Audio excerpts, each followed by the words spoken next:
The war room of the Crithian Imperial Command fell silent as Admiral Zexthor reviewed the battle reports from the Outer Rim.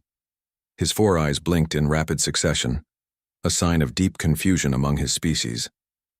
"This cannot be accurate," he muttered, his translator converting the clicks and whistles into galactic standard.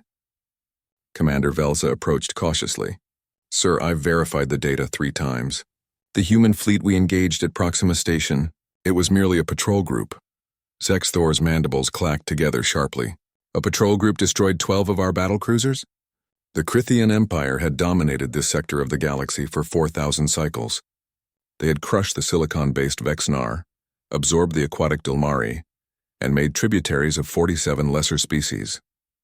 When humanity had refused their demands for submission, Zexthor had expected another swift victory. He had been wrong.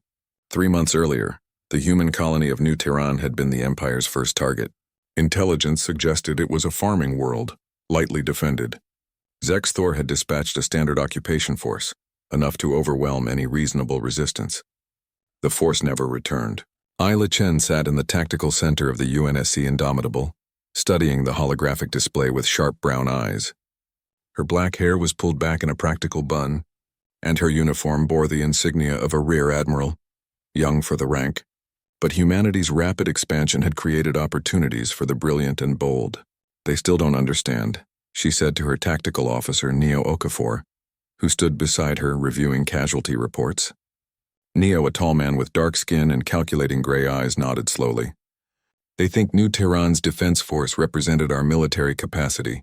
12,000 soldiers and a handful of orbital platforms. And they lost an entire fleet to them," Eiley added with a thin smile. "What does that tell you about their tactical doctrine?"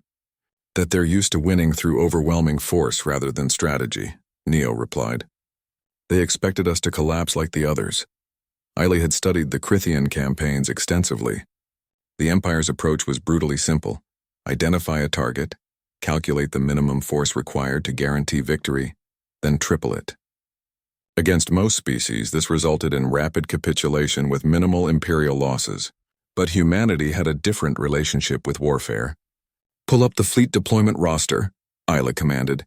The hologram shifted, displaying the current positions of humanity's military assets. Neo watched as system after system lit up with blue icons representing human vessels. "The Crithians engaged what they thought was our main defensive fleet at Proxima," Eiley said. 38 ships, including 6 heavy cruisers. "Our 7th Patrol Squadron," Neo confirmed. "One of 12 such squadrons," Eiley continued, "each operating independently in the outer territories.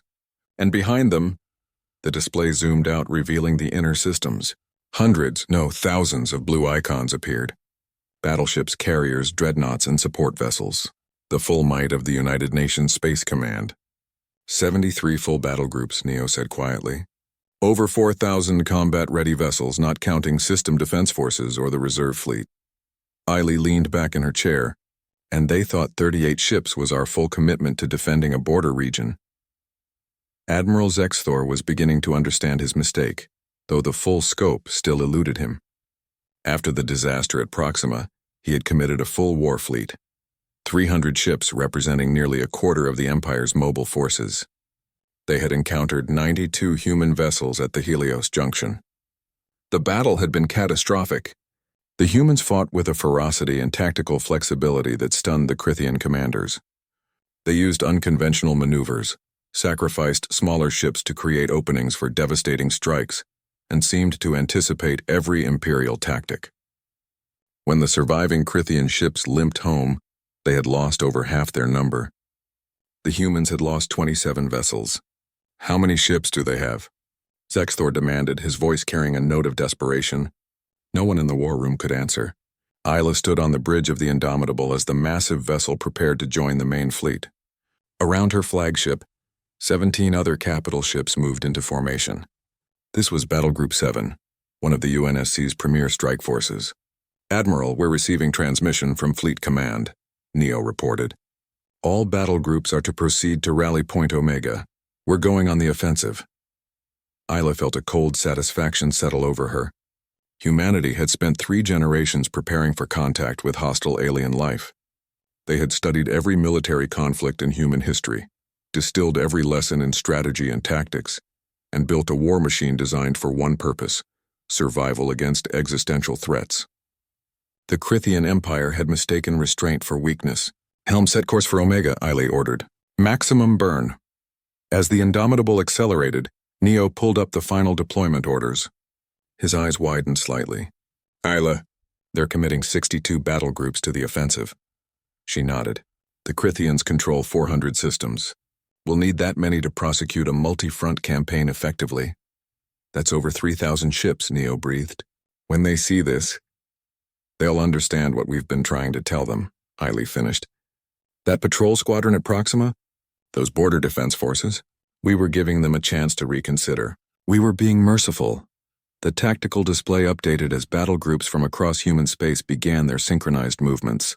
It was a symphony of military logistics on a scale the galaxy hadn't seen in millennia.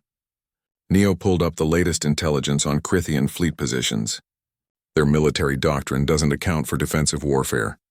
They've never needed to protect their core worlds. "They're about to learn," Eiley said softly. "Send a message to the Crithian High Command. Tell them we're prepared to discuss terms of peace. And if they refuse?" Eiley's expression hardened. "Then they'll discover what humanity has known for thousands of years, that we're very, very good at war. Not because we enjoy it, but because we've had no choice but to master it." When Admiral Zexthor received the human message, he also received updated intelligence on human fleet movements. The numbers made his blood run cold. 4,000 ships, he whispered. "They have over 4,000 military vessels, and we attacked them with 300. His aide trembled. "Sir, the Emperor demands a response." Zexthor looked at the strategic display one final time. The Crithian Empire's total military numbered perhaps 700 ships scattered across their vast territory. The humans were concentrating a force 6 times that size, and they hadn't even mobilized their reserve fleets. "Tell the Emperor," Zexthor said wearily, "that I recommend immediate acceptance of human peace terms. And tell him, what we fought wasn't even their full army. It was," he reflected bitterly, "the last miscalculation the Crithian Empire would ever make."